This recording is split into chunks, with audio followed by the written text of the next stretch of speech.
Moment solennel, ce moment d'assemblée solennelle, c'est une convocation sainte et à partir de demain, nous rentrons dans la deuxième semaine et le programme reste inchangé. Normalement, lundi, il n'y a pas prière matin. Ils ont annoncé prière matin. Lundi, il n'y a pas prière matin. Lundi, on se repose. Il y a prière matin, mardi, jusqu'à jeudi. Vendredi aussi, il n'y a pas prière matin. Le soir, c'est de lundi à jeudi. Vendredi, comme il y a le marathon, vendredi, on se repose. Et vendredi soir, ça veut dire vendredi avant minuit, qui est minuit qui rentre samedi. Nous tous, on vient selon l'heure que tu choisis. Hier, ça a été très intéressant. Tu peux choisir minuit à 3 heures, tu peux choisir 3 heures à 6 heures, 6 heures à 9 heures, jusqu'à 21 heures à minuit. Tu choisis l'heure qui te sied et tu viens, tu as 3 heures pour bombarder. Et hier, nous avons vu prière qui se passe autour. C'est intéressant. Alors, demain soir, nous sommes là, nous tous. Vous qui n'ont pas encore participé le soir, vous êtes en train de rater de grandes choses. Vous voyez, les livrets là, c'est un support de prière. Mais il faut venir écouter les enseignements du soir. Dis-moi Amen. Alors demain soir, je vais avoir tout le monde ici. C'est un temps spécial pour la maison de la destinée. C'est la victoire divine. Viens voir comment Dieu combat pour toi. Il ne faut pas rester à la maison et quand tu as un petit problème, tu es en train de trembler. Alors qu'on te donne des solutions prophétiques. Dis Amen. Alors, je ne vois pas la raison. En ce moment précis-là, il n'y a pas quelque chose que tu peux avoir. Moi, le soir 19h, même si le président de la République m'appelle, je vais lui dire, je vais prêcher. Si j'ai fini, je viens te voir. Dis-moi Amen. Parce que je ne vois pas quelque chose qui est plus important que cette heure, ou bien ces heures prophétiques qui va changer ma postérité, qui va changer ma vie, qui va changer beaucoup de choses jusqu'à des 1000 générations au-delà. Je ne vois pas un rendez-vous, bien quelque chose. Si tu travailles, dis à ton patron, à telle heure-là, je dois être à l'église. C'est très important pour cette période-là. Si c'était à Ivosep, tu aurais demandé permission. Vrai ou faux? Il faut savoir demander permission pour les choses très importantes. Dis-moi Amen. Tous les dimanches, aujourd'hui, à compter d'aujourd'hui, dimanche prochain, etc., je vais parler sur la sagesse de Dieu. Dis après moi la sagesse de Dieu. Vendredi de Pâques, on va faire une prière. On va dédier le culte de vendredi de Pâques à la Côte d'Ivoire. Alors nous allons faire une prière spéciale, un culte spécial à l'endroit de la Côte d'Ivoire, en l'honneur de la Côte d'Ivoire, et nous allons prier pour la Côte d'Ivoire. Pas vendredi prochain, vendredi de Pâques. Et le culte commence à 17h. Tout est dans le programme. Le culte commence à 17h. Alors vendredi de Pâques, on venait au culte, il faut porter un habit traditionnel, un habit d'une région, pas forcément dans ta région. Tu peux aussi porter un habit de ta région, c'est-à-dire un truc d'une région. Ça peut être région du nord, au sud, etc. Nous allons faire un culte prophétique. Vous voyez, les élections arrivent. Les gens sont en train de s'apprêter sur le plan spirituel. Malheureusement, l'Église croise les bras et l'Église regarde. Il ne faut pas laisser le sort de ce grand pays entre les mains des ennemis du royaume. Dis-moi Amen. Il faut les précéder. Il faut être prophétiquement en avant. Pas simplement à jour, mais il faut être en avant et il faut changer certains événements. Et nous avons la puissance de la part du Seigneur et l'autorité de la part du Seigneur de le faire. Si l'Église se tait, quelque chose va se passer. Si l'Église prie, quelque chose va se passer. Si l'Église ne prie pas, quelque chose va se passer. Il faut prier pour que bonnes choses se passent. Dans ce pays, tu le sais plus que moi, il semble que tous les 10 ans, quelque chose se passe quand il y a des élections. Et ça ne doit pas être un siècle ancestral. L'Église doit se lever pour briser ça. Tout le monde sait que 2020, ce n'est pas intéressant. Mais pourquoi tu parles comme ça et tu fais comme ça? Lève-toi et change l'ordre des choses. La Bible dit, tout ce que tu lis sur la terre sera lié dans les cieux. Si tu crois en ça, et parfois on lit la Bible, mais on ne croit pas dans ce que la Bible dit. Et on ne comprend même pas pourquoi on est croyant. On est devenu des croyants incroyants. Il ne faut pas devenir des croyants incroyants. Il faut être des croyants croyants. Ok, sur ce, je suis à 1 Corinthiens 2. 1 Corinthiens 2. La sagesse de Dieu. La première partie, 1 Corinthiens 2. Je suis au verset 4. Vous y êtes? Et ma parole et ma prédication ne reposaient pas sur le discours persuasif de la sagesse, en parlant de la sagesse des hommes, mais sur une démonstration d'esprit et de puissance, afin que votre foi fût fondée, non sur la sagesse des hommes, mais sur la puissance de Dieu. Cependant, c'est une sagesse que nous prêchons, parmi les parfaits, parmi les hommes mûrs, sagesse qui n'est pas de ce siècle, ni des chefs de ce siècle, qui vont être anéantis, ou qui sont déjà anéantis. Nous prêchons la sagesse de Dieu. Tout le monde dit la sagesse de Dieu. Nous prêchons la sagesse de Dieu, mystérieuse et cachée, que Dieu, avant le siècle, avait destiné pour notre gloire. Oh, j'aime ça. La sagesse, nous prêchons la sagesse de Dieu, mystérieuse et cachée, que Dieu, avant le siècle, avait destiné pour notre gloire. Il y a une destinée, il y a une sagesse que Dieu, avant le siècle, a destiné pour ta gloire. Et la Bible dit, c'est la sagesse qu'aucun des chefs de ce siècle n'a connue. Car s'ils l'eussent connue, ils n'auraient pas crucifié le Seigneur de gloire. Mais, comme il est écrit, ce sont des choses que l'œil n'a point vues, que l'oreille n'a point entendu et qui ne sont point montées au cœur des hommes, les choses que Dieu a préparées,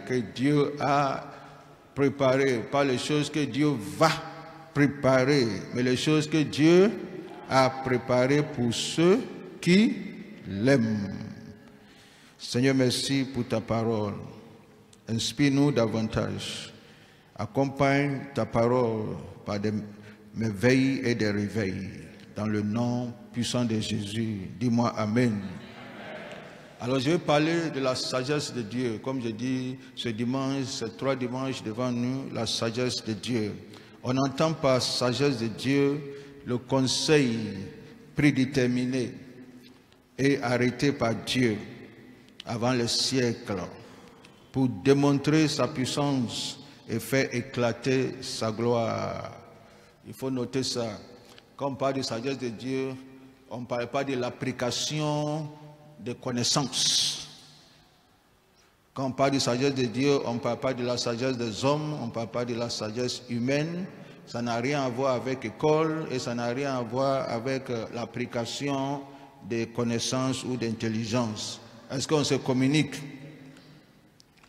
Quand on parle de paroles de sagesse, dans les dons spirituels, il y a les dons de révélation, il y a la prophétie, il y a la parole de connaissance et la parole de sagesse. Quand on parle de parole de sagesse, ce n'est pas une parole sage. Il y a une différence entre une parole sage et la parole de sagesse. La parole de connaissance, par exemple, si quelqu'un vient et il dit quelque chose sur ta vie, quelque chose qui est présent sur ta vie, ou bien quelque chose que tu dois faire, et la personne révèle, on appelle ça parole de connaissance. Si c'est parole de sagesse, c'est quelque chose qui est lié à l'avenir. Quelque chose qui est lié à l'avenir. C'est ça qu'on appelle parole de connaissance. C'est ça qu'on appelle parole de sagesse. C'est lié à l'avenir. Ça n'a rien à voir avec application des connaissances. Ça, c'est la sagesse humaine. Mais un homme de Dieu vient, il dit quelque chose lié à l'avenir. Et maintenant, toi, vois la chose là s'accomplir. La chose que tu n'as aucune idée. C'est ça qui est la sagesse. Tu n'as aucune idée. Et la personne dit, voici ce qui va se passer. Et la chose là se passe. On appelle ça parole de sagesse. Nous, on a tout mélangé, tout est prophétie. Tout n'est pas prophétie. Il y a don de révélation. Il y a prophétie qui vient pour encourager, pour édifier. Selon 1 Corinthiens 14, le verset 3, pour encourager, pour édifier et pour réconfort les enfants de Dieu. Il y a parole de connaissance, c'est une révélation liée à quelque chose qui se passe maintenant ou bien qui s'est passé hier. Parole de sagesse, c'est une révélation liée à quelque chose qui va se passer. Est-ce que ça va? Alors quand on parle de sagesse de Dieu, ça n'a rien à voir avec sagesse humaine. Et c'est ça que je suis en train de t'expliquer pour bien comprendre. On n'entend pas sagesse de Dieu, c'est un dessein prédéterminé, un dessein arrêté par Dieu lui-même avant les siècles, avant que le monde ne soit, pour démontrer sa puissance et faire éclater sa gloire. La sagesse de Dieu s'exprime à travers des situations qui humainement paraissent insolvables. La sagesse de Dieu s'exprime, elle se manifeste à travers des situations qui humainement paraissent, aide-moi, insolvables. Dans de telles situations, Dieu est le chef d'orchestre. Suis-moi bien. Dieu est le chef d'orchestre qui, derrière la scène, fait concourir toutes choses au bien de ceux qui l'aiment, de ceux qui sont appelés selon son dessein. Parce que la sagesse de Dieu est liée au dessein de Dieu. On ne peut pas séparer les deux. Le diable, ça c'est le roi de Dieu. J'ai expliqué qu'est-ce que c'est que la sagesse et j'ai expliqué le rôle de Dieu. Dieu est le chef d'orchestre qui n'est pas visiblement sur la scène, mais qui derrière la scène fait concourir, il manipule, il orchestre, il influence des circonstances et toutes choses au bien de ceux qui l'aiment, comme nous qui l'aimons. Dis-moi amen. Et de ceux qui sont appelés selon son dessein. Nous sommes tous appelés selon son dessein. Ça, c'est le rôle de Dieu dans cette sagesse. Voyons le rôle du diable. Le diable, sans le savoir, est un acteur indispensable de la sagesse de Dieu. Dieu ne va jamais manifester sa sagesse sans impliquer ce grand auteur et ce grand acteur. Il est acteur indispensable de la sagesse de Dieu. Et voici ce qu'il fait. Il participe à cette sagesse dont il ignore.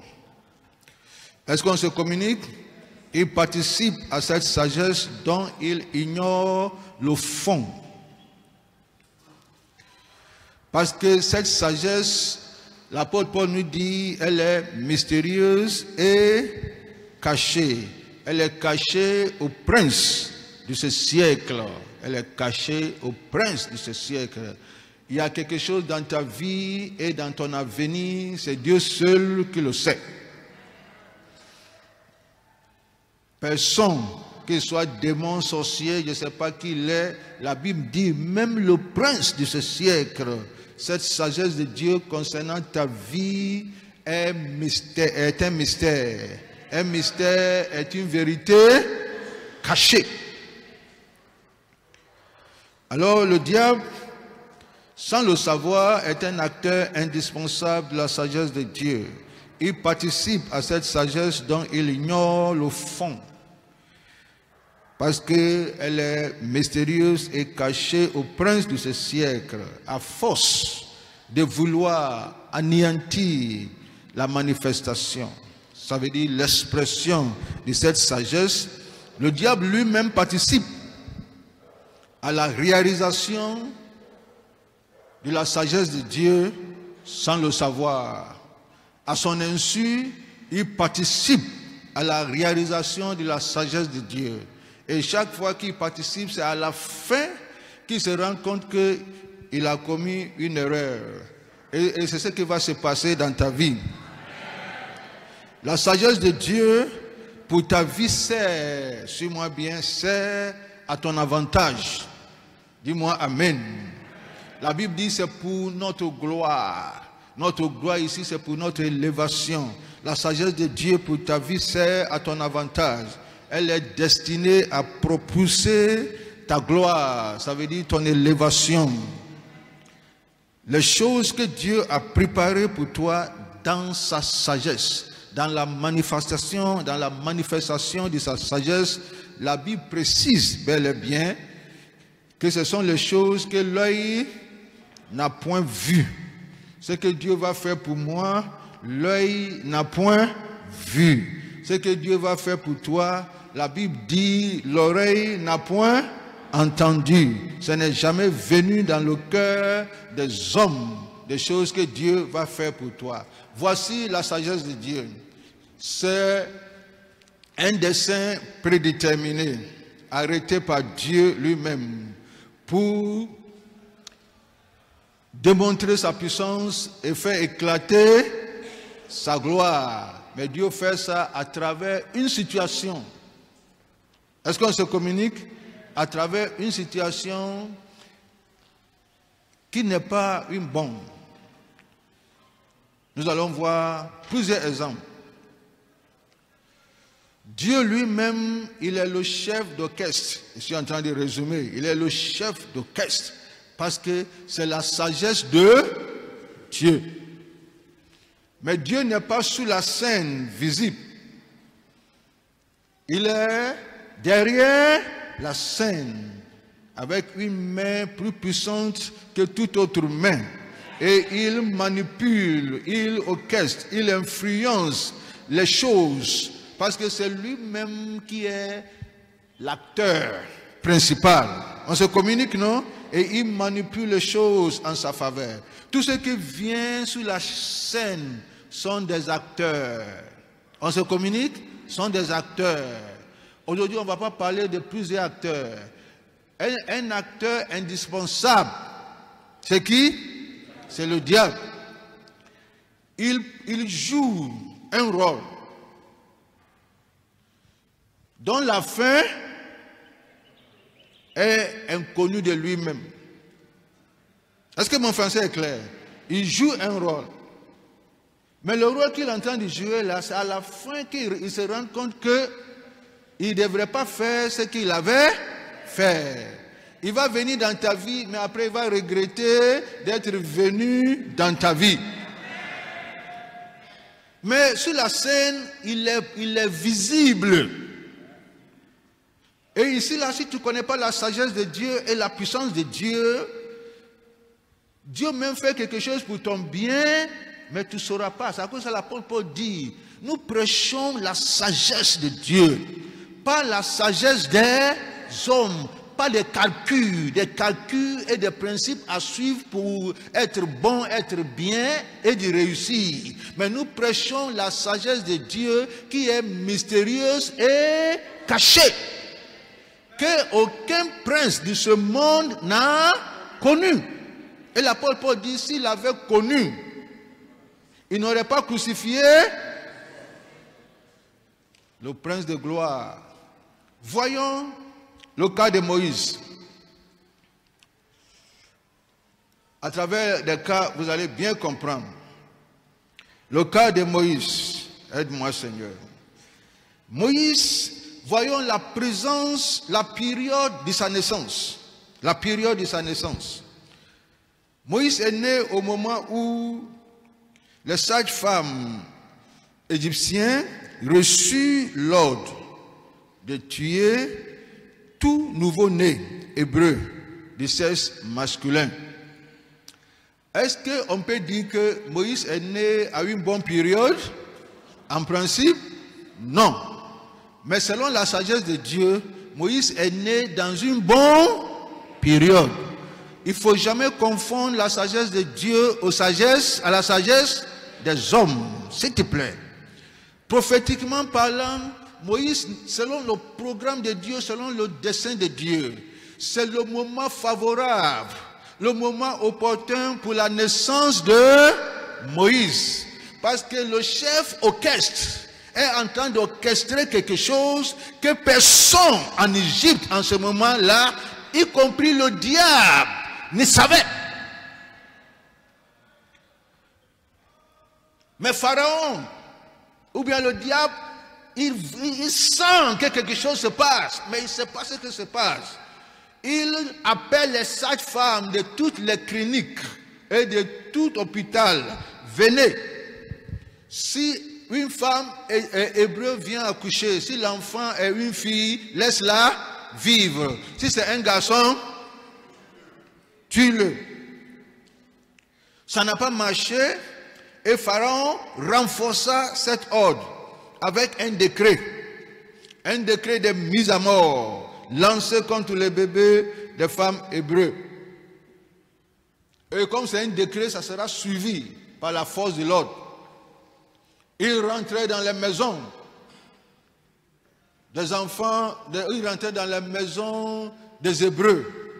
Quand ils voient un enfant, un bébé, il prend l'enfant, il envoie l'enfant au bord du Nil. Il tue l'enfant et il jette l'enfant. Est-ce que tu peux me dire physiquement que c'est une bonne période pour un juif de faire enfant? Non, réponds-moi. Non. Mais pour Dieu, c'est une bonne période. Il faut noter ça. Il faut aussi noter que l'endroit de l'exécution. Le Nil était l'endroit de l'exécution. C'est une rivière. Et c'est sur cette même rivière que Dieu conduit l'enfant par le biais de ses parents. Tout le monde sait que c'est sur cette rivière qu'on jetait les enfants. Et Dieu dit aux parents de Moïse, plus précisément à sa mère, prends l'enfant, va mettre l'enfant au même endroit de l'exécution. Cette sagesse est contre toute autre forme de sagesse. Il faut avoir la foi et il faut comprendre le dessein de Dieu. Il faut comprendre la voix de Dieu pour ne pas dire ça c'est pas Dieu. Je refuse. Le diable, je te lis. Arrière de moi Satan. Mais ce n'est pas Satan. C'est lui-même le Dieu Tout-Puissant. Prends l'enfant, je vais faire éclater ma gloire. Je vais manifester ta puissance. Le même endroit où on tue les gens là, on tue les enfants là, mets l'enfant Moïse là-bas et rentre à la maison et regarde-moi agir. Dieu veut dire à quelqu'un, regarde-moi agir. Lève la main, dis, je te regarde agir. Regarde-moi agir. Mets l'enfant là-bas, rentre à la maison et regarde-moi ce que je vais faire. Il y a une main qui est plus puissante que la main de Pharaon. Il y a une main qui est plus puissante que la main des hommes. Il y a une main plus puissante que la main de Lucifer. Il y a une main qui a créé Lucifer là. Cette main-là est plus puissante que toute autre main. Et cette main-là est derrière ta vie. Cette main-là est en train d'orchestrer les choses en ta faveur. C'est à cause de ça l'apôtre Paul dit, toutes choses, y compris ce que tu traverses, toutes choses concourent au bien. Il n'a pas dit toute chose est bien. Non. Il n'a pas dit toute chose est bon. Non. Que ça soit bon, que ça soit pas bon, toutes choses concourent au finish. Tu diras que Seigneur, merci d'avoir fait ça. Merci d'être passé par cette voie. Et la maman de Moïse, oh femme de foi, prends l'enfant sans comprendre. Maman Akissi, où tu vas avec l'enfant? Dieu m'a dit de poser l'enfant au bord du Nil. Mais maman, tu ne sais pas que c'est l'endroit où on cherche les enfants hébreux. Je sais, mais je sais, voici ce que Dieu me dit, je ne comprends pas, mais je connais la voix de Dieu. Ce n'est pas la première fois qu'il me parle et je sais que ce n'est pas le diable. Les gens vont venir, on va inviter les diacres pour parler à maman. Maman, fais attention. On est en train de cacher l'enfant un peu. Et toi, tu exposes l'enfant. C'est ce que Dieu m'a dit de faire. Et par l'obéissance à la parole de Dieu, je ne comprends pas. Tu sais, l'obéissance ne veut pas dire il faut tout comprendre. La foi ne veut pas dire il faut tout comprendre. Et parfois, la sagesse des hommes devient fait entrave à la sagesse de Dieu. Fais la part des choses, s'il te plaît. Elle met l'enfant là-bas, elle place sa fille et elle rentre. Et je crois qu'en partant, elle ne va pas chanter un chant de gloire, Non, parce qu'elle ne comprend même pas ce qui se passe. Dieu merci, son mari aussi était derrière lui. Alléluia. Dis à quelqu'un, soit derrière ta femme.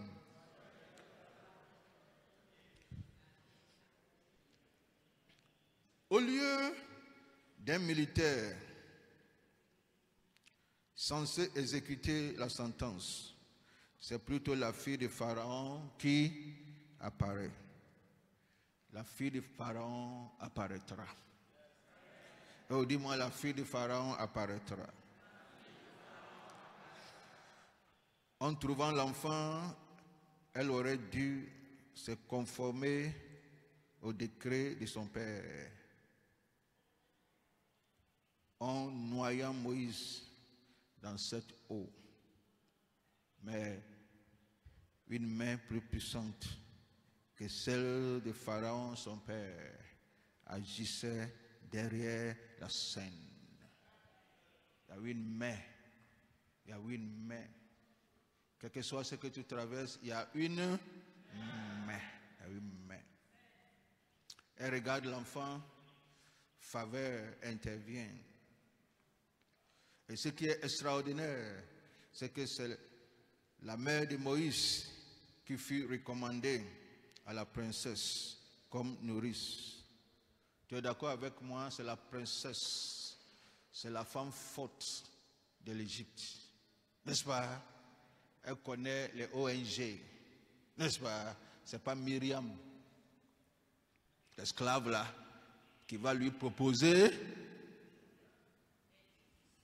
une nourrice. Mais Myriam apparaît, une autre fille de foi.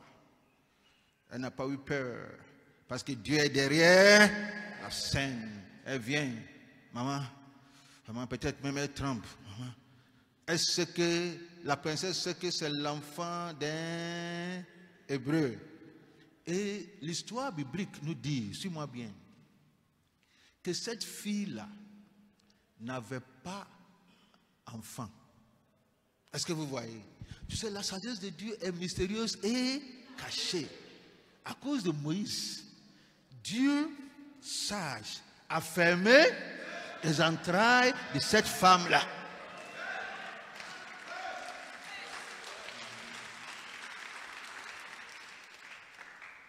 Le Dieu que nous servons là, on ne peut pas le comparer avec je ne sais pas qui, oh, mon frère. Dieu a fermé les entrailles de cette femme-là. Alors, elle voit Moïse. Elle voit déjà l'enfant qu'elle a toujours espéré avoir. Parce que l'enfant là, on l'a jeté, sa maman n'est pas là, je vais prendre l'enfant, je vais à la mairie, je fais papier à mon nom. Myriam vient dire, on connaît une femme qui peut bien la garder. Elle n'a même pas pensé quelque chose, parce qu'il y a une main derrière la scène. Elle dit, va chercher, la dame va la chercher. Elle ne connaît que sa maman. N'est-ce pas? Oh, quelle fille de foi. On voit la femme de foi, on voit la fille de foi. Et je crois que la foi est communicable. Amen. La foi est communicable. Et cours, maman, viens. Oui, maman ne sait pas. Parce que c'est danger. C'est un danger de jeter un enfant dehors et on t'attrapait. Elle ne sait pas. Elle vient.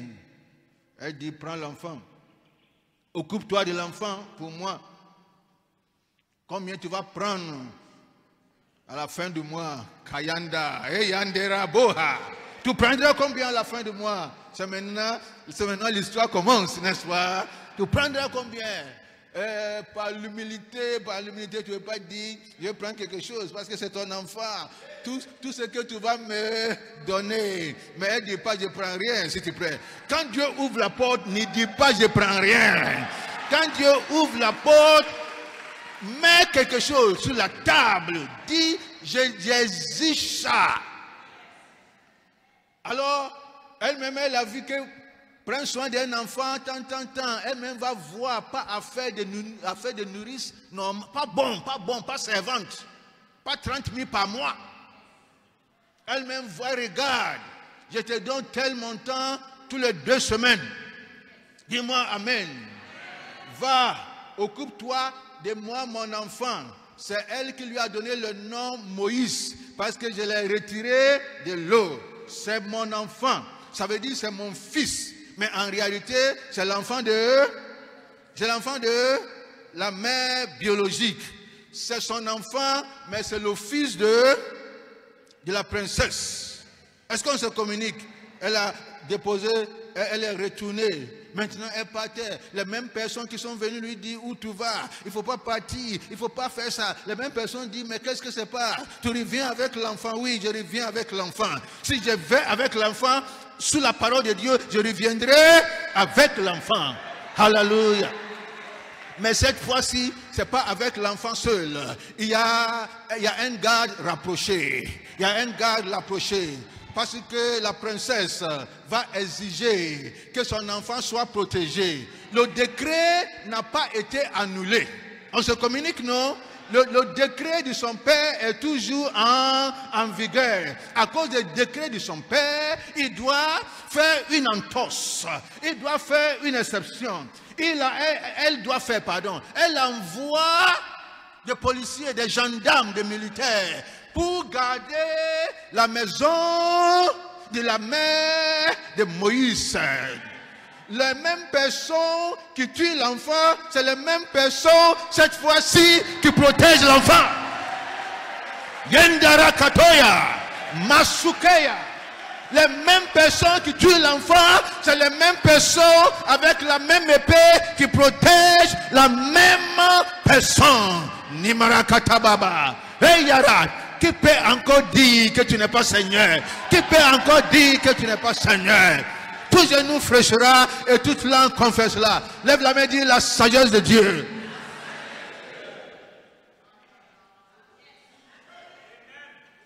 Maintenant la maison est gardée.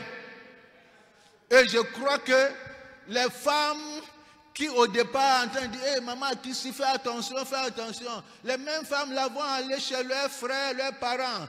Toi, enfant, il faut aller se cacher dans la maison de Moïse.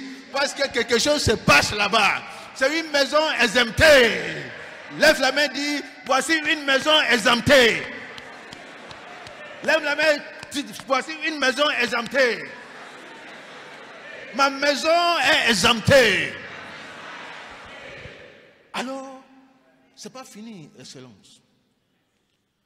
La princesse, de temps en temps, va visiter l'enfant. Mais si elle vient avec sa voiture royale, tous les pocro, tout ça là, elle regarde, dit non, c'est pas intéressant. Et il appelle les gens là, arrange-moi cette route là, parce que j'ai un héritage dans ce lieu. À cause de Moïse, on va arranger la route. Lève la main, dit, ça me concerne. Elle rentre, elle voit une maison des esclaves. Une maison, tu peux imaginer, non? Elle vient du palais. Palais de Pharaon. À l'époque, là, le plus puissant. C'est comme aujourd'hui la Maison Blanche. Et tu quittes le palais. Et tu vas aller quelque part derrière. Et maintenant, tu vois une maison. Dis non. Elle pouvait enlever l'enfant là-bas. N'est-ce pas? Mais elle n'a pas fait ça. Elle a plutôt arrangé la maison.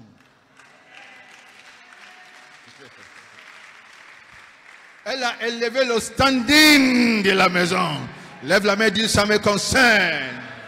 Dieu est en train d'élever le standing de quelqu'un ici. Dieu est en train d'élever le standing de quelqu'un ici. Ton standing est en train d'être divinement élevé. Tu sais, Dieu fait tout ça parce que Dieu a un but. Ce n'est pas à cause de Moïse. Dieu a un but. Dieu a dit à Abraham, ta postérité, à l'époque même Abraham n'avait pas d'enfant, ta postérité serait esclave dans un pays qui n'est pas leur. Il y a servi pendant 400 ans. Après quoi je viendrai. Est-ce que vous voyez? Je viendrai les délivrer. L'heure est arrivée. Dieu est en train de préparer un libérateur. Est-ce que vous voyez? Un libérateur. Quand il était au bord de la rivière, le diable pensait que c'est fini. Parce que pour le diable, il ne connaît pas le programme de Dieu. Pour lui, c'est fini. Mais ce n'est pas fini. On va élever le standing de la maison. Ce n'est pas encore fini. Désormais, début de chaque semaine, il y a un camion qui arrive. Boum, c'est provision. C'est provision. Parce qu'on doit s'occuper de l'enfant, non? On s'occupe de l'enfant comment? En gênant? Boum, bam, Abidjan Mall. Tout est vidé. Tout est vidé dans la maison. Avant, c'est toi qui pars. Aujourd'hui, c'est eux. Ils viendront vers toi. Ils viendront vers toi. Et c'est la provision. Mais tu vois les choses qui sont là, ce n'est pas seulement pour un enfant. Il y a tout dedans pour tout le monde.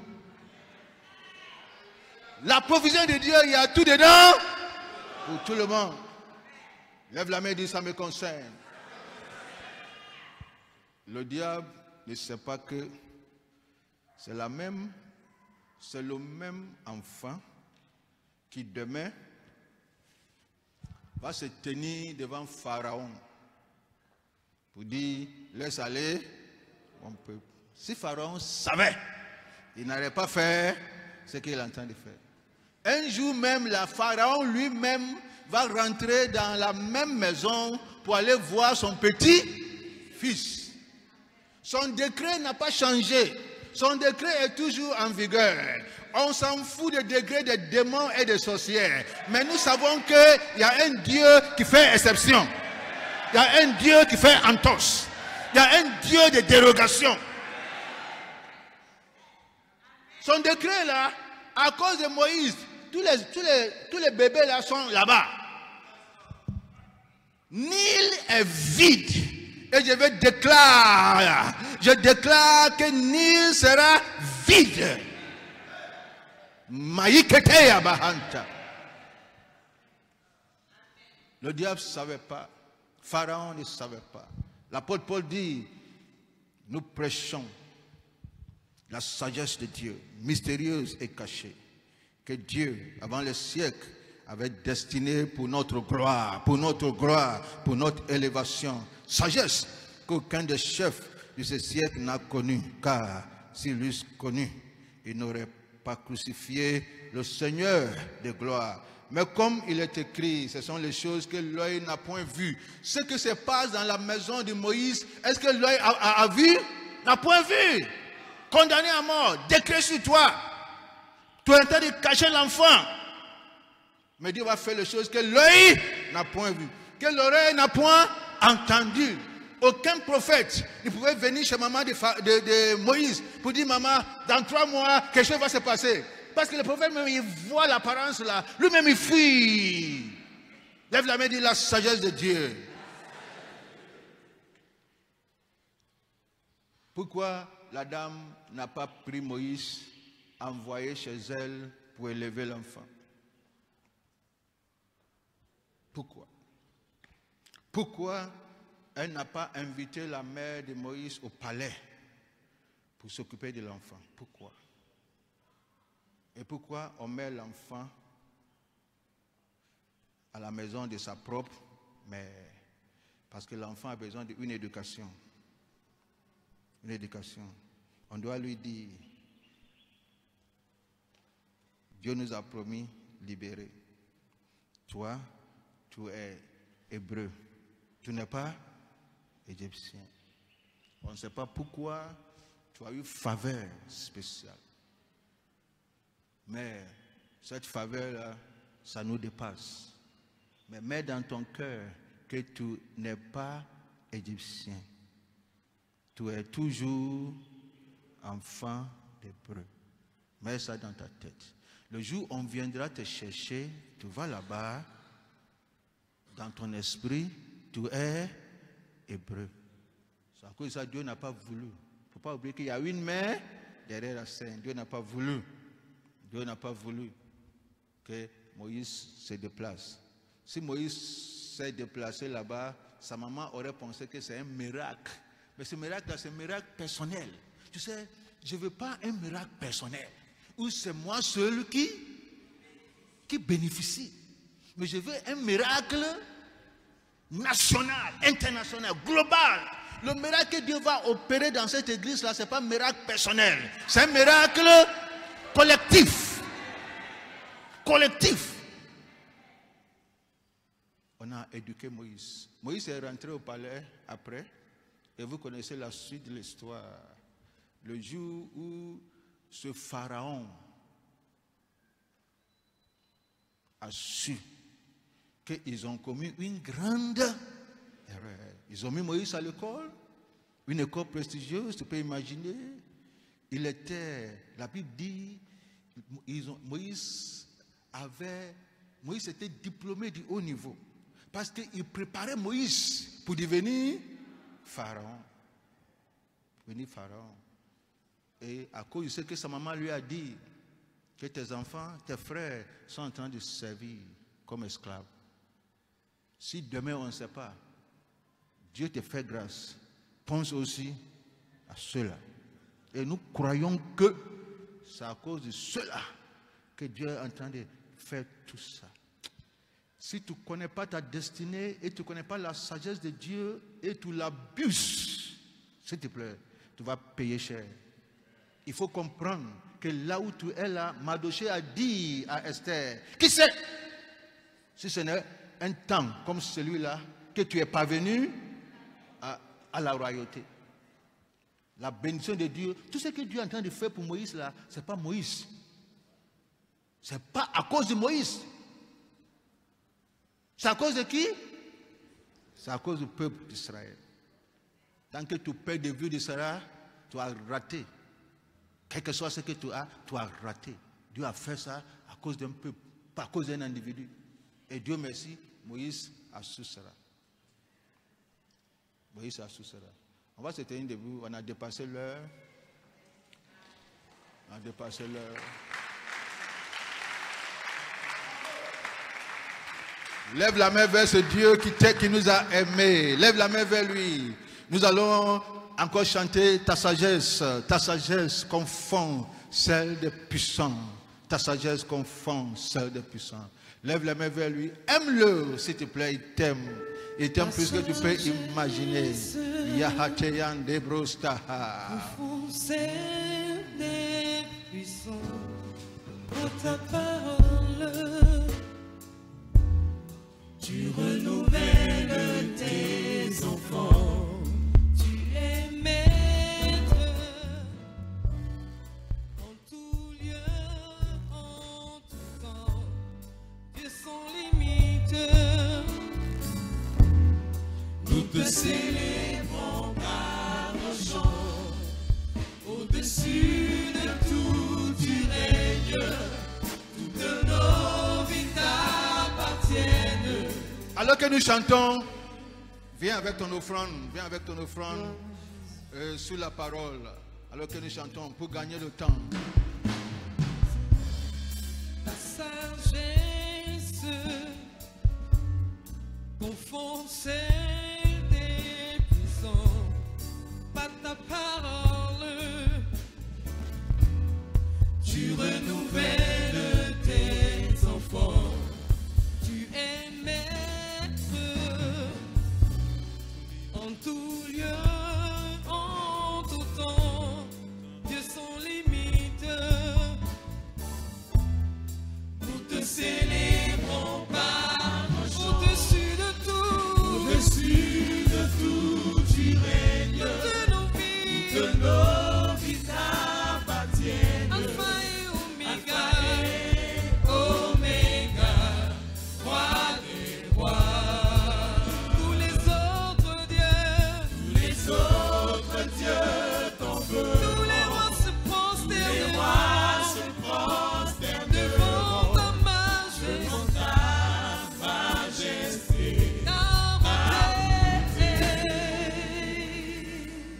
Lève les mains vers le Dieu très haut, le Dieu tout puissant.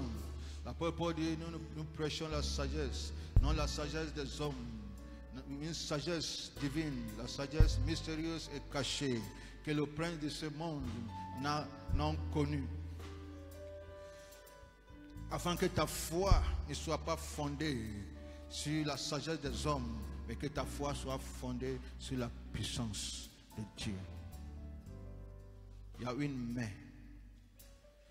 Une main. C'est une main, c'est la main de Dieu. Tout est contrôlé par cette main, Excellence.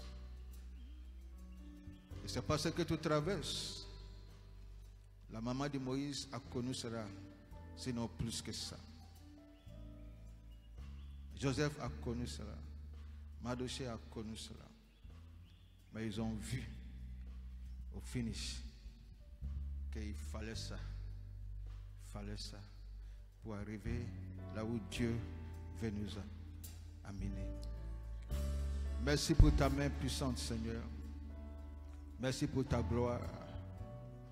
Merci pour ta puissance. Fais éclater ta gloire dans la vie de tes enfants. Dans le nom puissant de Jésus. Amen. Que le Seigneur vous bénisse. Je vous libère.